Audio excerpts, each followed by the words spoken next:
Sega.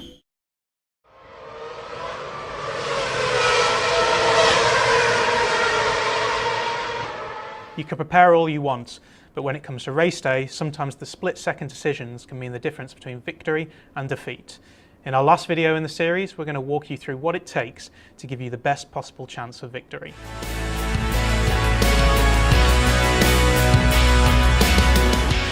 I'm here with Christian West, who is the Chief Technical Officer here at PlaySport Games. Christian, just before we start, can you talk a little bit about what you do on the game? So I'm involved with the gameplay programming, the artificial intelligence, and getting the race simulation into a really good fun place that kind of mimics what you see on television at the weekend. Great. And in our last two videos we were talking about building the team and mastering the tech. Yeah. But now it comes down to it'll be win the race.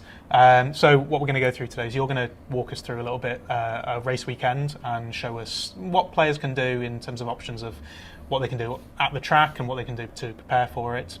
With the game, you've kind of got two major aspects to it. You've got the kind of management side, which is like building the team, developing the car. These are your kind of long-term strategy decisions. And then the race day itself is all about getting the maximum from the car possible. So it's all about finding those kind of tenths of a second that will get you a better result than you really should have with your car.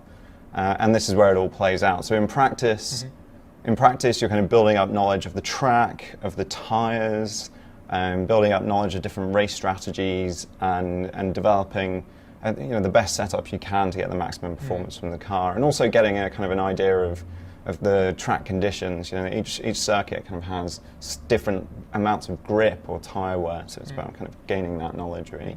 So we can see that we've got our two main drivers here, but we've also got our reserve driver. So we can actually put our reserve driver in for practice as well to get their experience level up a little bit. Yeah, you can, and they have different kind of feedback, knowledge and track confidence as well. So if you have a reserve driver who's got a lot of feedback, it's going to help your engineers get more information on the ideal setup, and that will improve your performance through qualifying and race day. But obviously it kind of comes at the cost of one of your main drivers getting to know the track a bit better. So you're paying the price in one way, but gaining in another. And also from a build the team point of view, you can also see that our reserve driver here is potentially going to be a better driver than our number two driver at the moment. So we kind of want to get their experience. Yeah, our reserve driver could potentially be better than both of our main drivers. So we've probably got a future world champion in the making. Especially when it looks like their feedback score is more or less the same. Yeah. So when you go through a practice session, you'll then come to a screen after this, which has not only a driver report, but you've got a media report as well.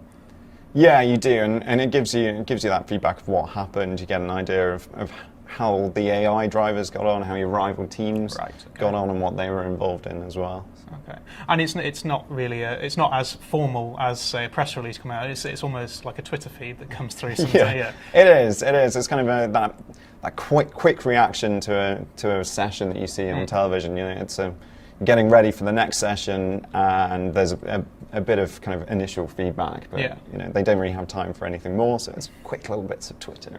And you get some more honest feedback as well, rather than just a race report. It can be quite brutal at times, Okay, so qualifying is where the race weekend really gets started, and it's about getting your car into the optimal conditions and the optimal setup, and getting all your temperatures into the right zone so you can really maximize the performance you get from the car and get the best lap time possible. My two guys in the garage here, people are starting to head out for their fast lap at the beginning. You can see that weather condition wise, it's looking kind of stable. Yeah, we're looking a bit overcast, but it doesn't look like there's a chance of rain yet. Doesn't look like there's going to be rain yet, but we can only actually see a few minutes into the future. Sure, and at the moment we can see there's not that much grip on the track either, so that's going to go up the more that cars start running. And there is a prediction. There is a prediction there that it's going to go up. So, right. Okay. So we can kind of, if this is our first session jumping in as a new player, we can kind of predict when is going to be the best time to go out. Yeah. But a smart player will be able to get better and better at it as the time goes on. They definitely will, and they'll be able to predict better. And if you've been upgrading your headquarters and your telemetry centres and things like that, you're going to get better predictions here, and you'll be able to see further into the future as well. Let's send out our drivers. We'll start with this guy. And we didn't do practice, so we don't really know what the ideal setup is, but we'll pick the fastest tyre for the session, which is the super softs. They wear out a bit faster, but you can get much better lap times from them. And I would imagine, looking at our standings here, everyone else is going to be on the quickest tyre at this point. And we're only really going for one hot lap, so it won't really matter too much. Yeah, exactly. Yeah, tyre wear isn't a major issue here. So here we have the outlap optimization panel, and this guy's now on an outlap, and we can ask him to speed up and slow down. You'll get straight away the visual impact of that on the screen as well. Right, so you can see that so this is to get the brakes and the tyres at the optimum temperature to be able to do a quick lap. Yes, and if you nail this, if you get it absolutely perfect, you've given your driver the best chance of getting the optimal lap time from the car. However, there's a chance he might make a mistake. Sure. That's your signing that you did before the race weekend, was to make sure that you have confidence in him. But he might be junior. He might, he might lock up into the first corner and ruin that outlap when you've just perfected everything. You see, I've left it sped up a bit too long, and everything's overheated. And I've overheated everything, so it looks like he's probably not going to get the best lap time. But if my car's really good, I might still beat my rivals. Right, okay. So when they're going out for their outlap, you're actually giving them constant feedback on the condition of the car and telling them how to optimise it for when they finally cross the line for that hot lap. Yeah. So let's kind of set this up properly for North here, because we didn't do a very good job with our last driver, who's currently down in 20th, but I think still out on their fast lap. 2 green sectors, so it's not going too bad. And the brakes, you'll see the temperature kind of goes up as soon as they hit a corner. So she's crossed the line in 17th, so that's not actually as good as the other driver, but that's I guess comes down to the driver and not just what we've been doing. Yeah, exactly. Yeah, and we gave North the better conditions to get across the line in the fastest time possible, but she didn't do as well. Just before we go to race day, we can actually preset our driver strategy. So whilst they're on the grid, we can tell our drivers to either take it easy at the beginning of the race. All the cars are grouped together at the start. There's a chance of having an accident, making a mistake. Sure. Or say if we're maybe second, we're sitting second on the grid at this point, you can tell your driver, let's start with everything turned up and be aggressive. Right. And hopefully get first place at the first corner. Sure. But there's a chance they might make a mistake. So depending on where you start, if you're at the front, you kind of want to fight for position so that you can get clear. But if you're in mid-pack, you probably don't want them to have a crash in the first corner. Yeah, and at the same time, if there's a championship on the line, maybe you've qualified down 11th, but you need to finish 5th. You might at that point say, let's go for it. Let's go for it, or the opposite, really. So depending on where you are in the season as well, you might change your strategy. You might, you'll react differently accordingly. I think to begin with, I like to kind of sit back and watch the start of the race and kind of see what happens, and hopefully we'll make up some positions. Looks like we didn't get the best of start from 11th. North's still down in 17th, and we'll see how we get on at the first corner. Bit of chaos at the front, and it looks like a couple of people changed positions, so Wexler's managed to get up into the lead. We can actually see on the left-hand side, there's actually a lot of drivers on different tyre strategies at the moment, but we can also, on our screens, we can see what tyres our drivers are on, what condition those tyres are in, and also our fuel gauge and what strategy we're on. Yeah, you can, and we get a little more information about our cars, but you can see what your rivals are doing and get an idea from that as well, and kind of build your strategy around that. One of the options that we have at this point, with North going up into 15th place, is that we can tell her to turn up her engine mode, and by turning up her engine mode, she's going to drive much quicker. She's getting a lot more speed down the straights as the engine's pushing out far more power, but it comes at the expense of fuel, and you'll be kind of managing your fuel throughout the race. Sure. So as we said, she was going to put more pressure on her tyres. We've actually just had a message come up saying her tyres are getting worn, so we're probably potentially going to have to think about bringing her in for a pit stop soon. Yeah, we will.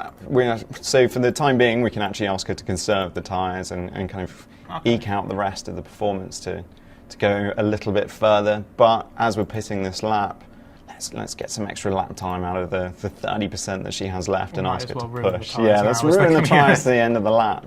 So we're on lap 5. We've managed to it looks like we've managed to get we'll probably get about 6 or 7 laps out of this, out of the super softs, probably 6.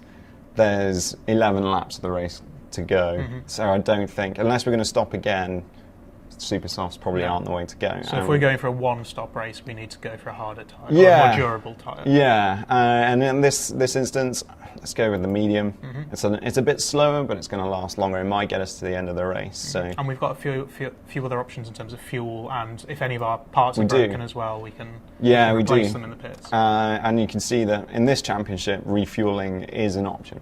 Right. So depending on the championship that you're in, or the way the political votes have gone, refueling is banned or re-enabled as time goes on. And in this instance, fueling is something that we can do. We've got 11 laps left, and we should probably leave it with 3 extra laps of fuel in so we can actually get to the end. But we could decide to overfuel the car at this point as well.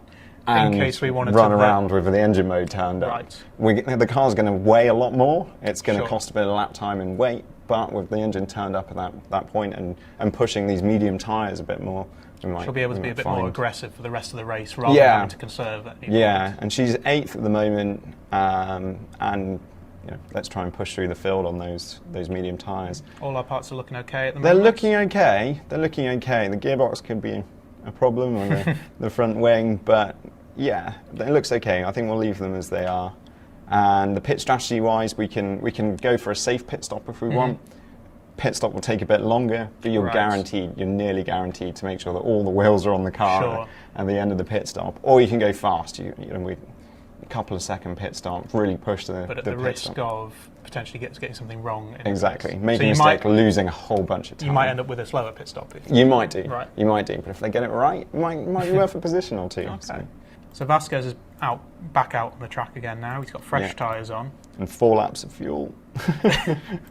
But he's going at a reasonable pace at the moment. We can see the relative pace compared to the other cars on the track. You can. If we turn everything up, we should start getting potentially some fastest laps. Okay, so because he was down half a second, but we had him on quite a conservative strategy. So we've now turned his engine mode up and aggressive driving style, and already we can see his pace come up.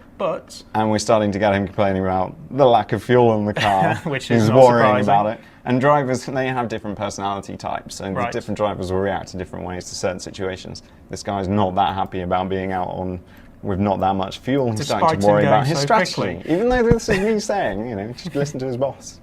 So drivers can not necessarily ignore you, but they can question whether you're making the right decision. Yeah, they can, and they definitely do. And you can give them team orders as well. So if our drivers are stacked up near to each other, you can actually ask them to either race or you can let them through. And your drivers don't always listen to everything you say from the pit wall. But we can see with Vasquez now, because we've put him on such a light fuel load and fresh tyres, he's now set 2 personal bests.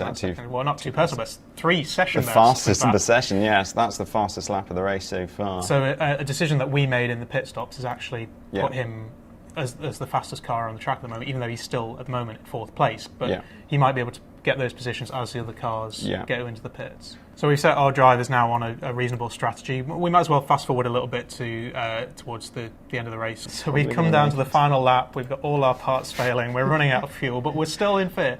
And Jenny's having trouble as well. So my car is probably not that reliable. Right. Not done that good in pre-season. So that's going to be something that you'll have to, once the race is over, that's something that you're going to have to go back and do in the factory. You're going to try and have to... It is. I think it's quite clear I'm going to have to work on reliability once I get back to the factory, once the guys get home to the headquarters.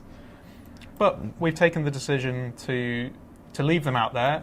And it looks like, at this point anyway, that Vasquez is going to come home and... Oh, he's actually gained a position. Managed to finish in 4th. He's gained a position in the last few seconds. So we haven't won the race, exactly. We haven't. Not even a podium position. No, but 4th, it's a decent amount of points. It's not too bad. For the first race of the season, reliability is potentially going to be low. And this...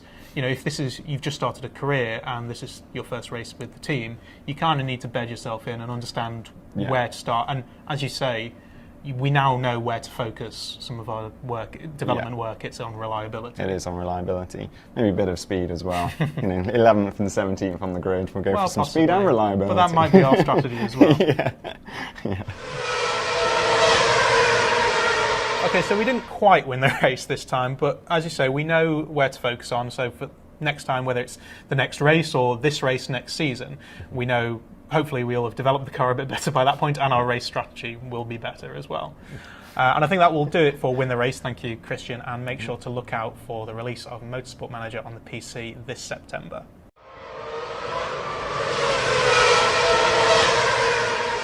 We hopefully know what we need to focus on, and I'm just sorry, the engine engine just blew up and it distracted me. That's really what I wanted to happen in the race. That's it for our mini-series. You can catch parts 1 and 2 by clicking the links on the screen, and make sure you keep up with all the latest from Motorsport Manager by clicking the subscribe button below.